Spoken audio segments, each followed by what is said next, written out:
মাছ খাওয়ার সময় যদি গলার মধ্যে মাছের একটি ছোট্ট কাঁটা আটকে গিয়ে থাকে তখন আপনারা প্রথমে কি করেন?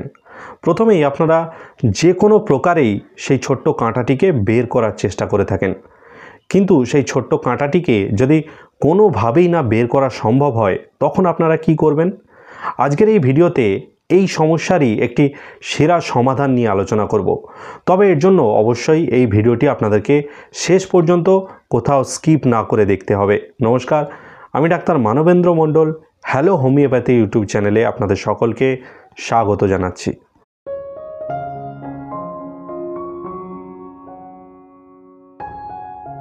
আজকের এই ভিডিওতে আপনাদেরকে এমন দুটি হোমিওপ্যাথিক মেডিসিন সম্বন্ধে বলবো যে মেডিসিনগুলি আপনার গলার মধ্যে আটকে থাকা মাছের কাঁটাকে মাত্র 1 থেকে 3 দিনের মধ্যেই সম্পূর্ণভাবে বের করে ফেলতে পারে।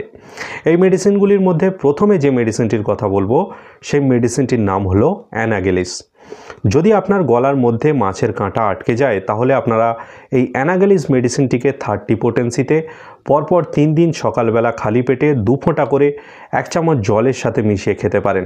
তাহলেই আপনাদের গলার মধ্যে আটকে থাকা মাছের কাঁটাটি মাত্র 1 থেকে 3 দিনের মধ্যেই সম্পূর্ণভাবে বেরিয়ে যাবে। তবে এই মেডিসিনটি ছাড়াও গলার মধ্যে আটকে থাকা মাছের কাঁটাকে বের করার জন্য আরও একটি ভালো হোমিওপ্যাথিক মেডিসিন রয়েছে, যেটার নাম হলো সাইলিশিয়া।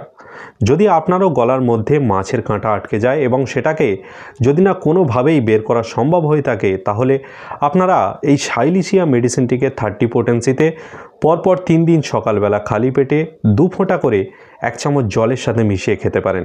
তাহলেই আপনাদের গলার মধ্যে আটকে থাকা মাছের কাঁটাটি মাত্র 1 থেকে 3 দিনের মধ্যেই বেরিয়ে চলে যাবে।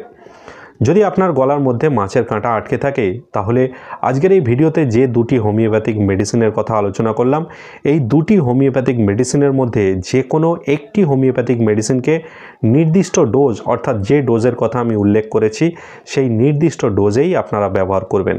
আপনারা কখনোই এই নির্দিষ্ট ডোজের বাইরে এই মেডিসিনগুলিকে ব্যবহার করবেন না। তবে যে কোনো হোমিওপ্যাথি ওষুধ ব্যবহার করার আগে অবশ্যই আপনাদের কাছাকাছি কোনো হোমিওপ্যাথি চিকিৎসকের সাথে একবার পরামর্শ করে নেবেন, অথবা আপনারা চাইলে আমার সাথেও সরাসরি হোয়াটসঅ্যাপে পরামর্শ করতে পারেন। এই মুহূর্তে যে হোয়াটসঅ্যাপ নম্বরটি আপনারা স্ক্রিনে দেখতে পাচ্ছেন এই হোয়াটসঅ্যাপ নম্বরে সরাসরি যোগাযোগ করে আপনারা আমার থেকেও পরামর্শ নিতে পারেন বা আমার থেকে চিকিৎসাও নিতে পারেন। গলার মধ্যে আটকে থাকা মাছের কাঁটাকে বের করার জন্য আজকের এই ভিডিওটি আপনাদের কেমন লেগেছে অবশ্যই আপনারা কমেন্ট বক্সে কমেন্ট করে জানাবেন, এবং যদি আপনারা এই চ্যানেলে সম্পূর্ণ নতুন হয়ে থাকেন তাহলে অবশ্যই চ্যানেলটিকে সাবস্ক্রাইব করে রাখবেন যাতে এই রকমের নতুন নতুন এবং গুরুত্বপূর্ণ ভিডিও আরও পেতে পারেন। আজকের এই ভিডিওটি এইখানেই শেষ করলাম। পরবর্তীকালে আবারও এরকম একটি নতুন এবং গুরুত্বপূর্ণ ভিডিও নিয়ে আপনাদের সামনে আমি উপস্থিত হব। ততদিন সবাই সুস্থ থাকবেন, ভালো থাকবেন, নিয়মিত শরীরচর্চা করবেন। ধন্যবাদ।